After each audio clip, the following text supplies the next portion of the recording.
आदिशक्ति परम्बा भगवती की जय। जय जय श्री सीताराम पार्वती पतये हर हर महादेव। भगवान श्री सीताराम जी की कृपा से अनंत बलवंत प्रातस्मरणीय श्री हनुमान जी महाराज की भावमयी उपस्थिति में हम और आप श्री अयोध्या धाम भागवत कृपा सेवाश्रम पर बैठ करके श्रीमद् देवी भागवत महापुराण के दिव्याति दिव्य कथा का श्रवण लाभ प्राप्त कर रहे हैं। कल के प्रसंगों में हम सब लोगों ने बहुत अद्भुत अद्भुत प्रसंगों को, लीलाओं को, चरित्रों को श्रवण किया। श्री वेदव्यास जी महाराज ने महाराज जनमेजय को एक से एक कथाओं को श्रवण कराते हैं और कथाओं को श्रवण करा करके उनको माता जी का परम भक्त बनाते जा रहे हैं। आज सप्तम दिवस की कथा है। आइए हम सब लोग कथा में प्रवेश करें। महाराज जनमेजय ने श्री वेदव्यास जी के चरणों में प्रणाम किया और प्रणाम करके कहते हैं कि महाराज जी, हमने सुना है कि महाराज योनाश्व के पुत्र हुए जिनका नाम मानधाता हुआ, और महाराज मानधाता ने मां भगवती का आराधन करके जगदम्बा जी को प्रसन्न करने के लिए और आदिशक्ति परम्बा भगवती श्री दुर्गा जी की कृपा को प्राप्त करने के लिए महातीर्थों में 1008 देवालयों का निर्माण कराया। महाराज जी, हमें मानधाता जी के उस दिव्य चरित्र को सुनाइए। हमने सुना है कि उनकी जो उत्पत्ति हुई है वो मां के उदर से नहीं हुई। महाराज मानधाता की उत्पत्ति कैसे हुई, जिन्होंने इतना शुभ और मंगलमय कार्य किया है। तब उस समय श्री वेदव्यास जी महाराज कहते हैं, मातृगर्भेन जातो सा उत्पन्नो जनकोदरे। श्रीमद् देवी भागवत में कहते हैं कि मानधाता के पिता का पेट चीर करके, पेट को फाड़ करके और उनको बाहर निकाला गया था, और इंद्र ने कृपा करके दुग्ध पान कराया था, जिससे उनका प्राण बचा था। ये प्रसंग बड़ा अद्भुत है। श्री वेदव्यास जी महाराज से जनमेजय जी ने कहा, महाराज हमको विस्तार से थोड़ी ये कथा श्रवण कराइए। ये बड़े आश्चर्य की बात है कि मां के गर्भ से पुत्र का जन्म ना होकर के पिता के उदर से जन्म हो, ये घटना कैसे हुई। ये बड़ी अद्भुत कथा है, ये आप हमें जरूर कृपा करके सुनाइए। उस समय श्री वेदव्यास जी महाराज कहते हैं कि हे राजन, राजा मानधाता के विषय में हम आपको चर्चा सुनाने जा रहे हैं। परम धार्मिक राजा योनाश्व के सौरानिया थे। मानधाता के पिता जो हैं अर्थात महाराज मानधाता की 100 माताएं थीं, और महाराज योनाश्व के कोई संतान नहीं हुई, तो महाराज योनाश्व बहुत चिंतित होकर के दुखी रहने लगे। उन्होंने सोचा कि पुत्र के बिना ये जीवन कैसा। पुत्र नहीं है तो हमें पू नामक नरक से कौन बचाएगा। पुत्र नहीं है तो हम स्वर्ग के अधिकारी कैसे बन सकेंगे। तमाम विचारों में डूबे रहते थे महाराज योनाश्व, और एक दिन अपनी 100 पत्नियों का राज्य काज का परित्याग करके जंगलों के तरफ, वन के तरफ चल पड़े। इन्होंने सोचा कि वन में जाकर के हम साधना करेंगे, भगवती की आराधना करेंगे, भगवान से प्रार्थना करेंगे, हो सकता है कि हमारा मनोकामना पूरा हो जाए। जंगल में जब महाराज पहुंचे तो वहां पर देखा कि बहुत से ब्राह्मण बैठ करके भगवान की तपस्या कर रहे हैं, माता जी का नाम सुमिरन कर रहे हैं। कोई निवारण मंत्र का जाप कर रहा है तो कोई यज्ञ कर रहा है, कोई कथा कर रहा है तो कोई तप कर रहा है। सब लोग अपने अपने कार्यों में लगे हुए थे, लेकिन महाराज योनाश्व का मन कहीं नहीं लग रहा था। महाराज बहुत चिंतित दिखाई पड़ रहे थे। जीवन में व्यक्ति के अगर चिंता आ जाए तो चिंता जीवित व्यक्ति को खा लेता है, और चिता जो होता है वो निर्जीव व्यक्ति को जलाने का कार्य करता है। इसीलिए कहते हैं चिंता चिता के समान। महाराज योनास को चिंतित देख करके वहां पर जो ब्राह्मण लोग थे, संत जन थे, महाराज योनाश्व के पास में आकर के और उनके दुख का कारण पूछा। ब्राह्मणों ने उनसे पूछा, हे राजन, आप इतना चिंता किस लिए कर रहे हैं? आपकी चिंता का कारण क्या है? ये सुन करके महाराज योनाश्व रोने लगे और ब्राह्मणों के चरणों को पकड़ लिया। बाबा, अगर आपने हमसे हमारी चिंता का कारण पूछा है तो सुनो, मैं पुत्रहीन हूं।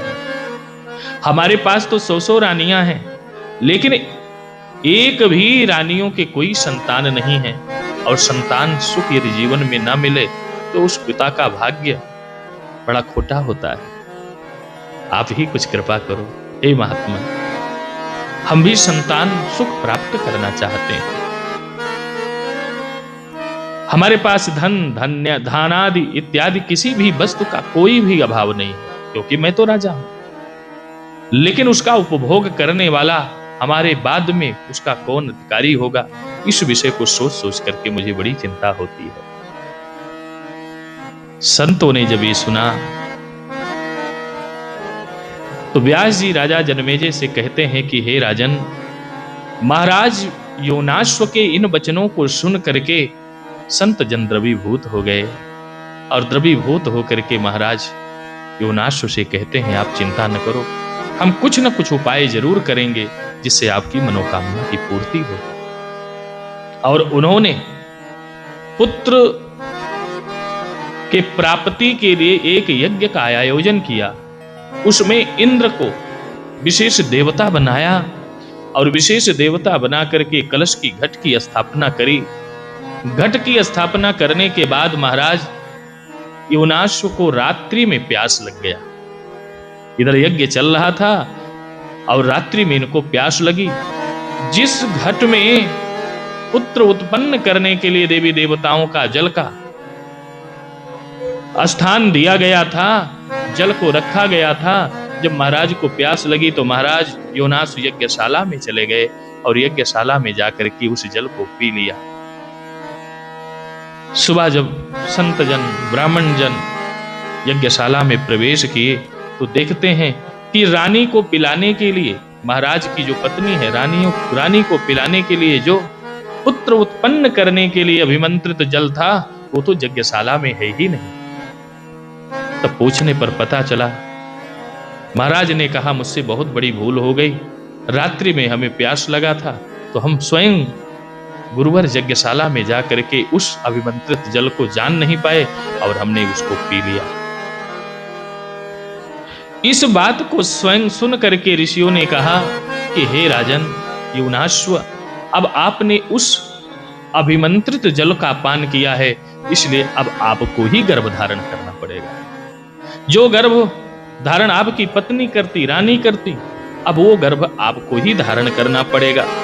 इस बात को जानकर, और देव सबसे बड़ा बलवान होता है, इसका प्रमाण मान करके महाराज ने गर्भ को धारण किया।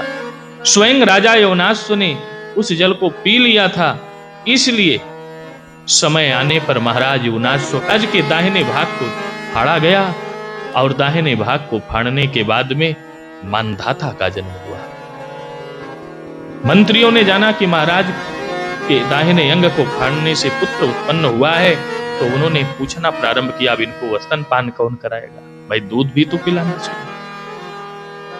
तब उस समय देवताओं की कृपा से पेट से निकले हुए मानधाता को दूध पिलाने के लिए स्वयं इंद्र आए हैं, और महाराज इंद्र ने अपनी तर्जनी अंगुली को महाराज मानधाता के मुख में डाल दिया, जिससे उनका पालन पोषण हुआ।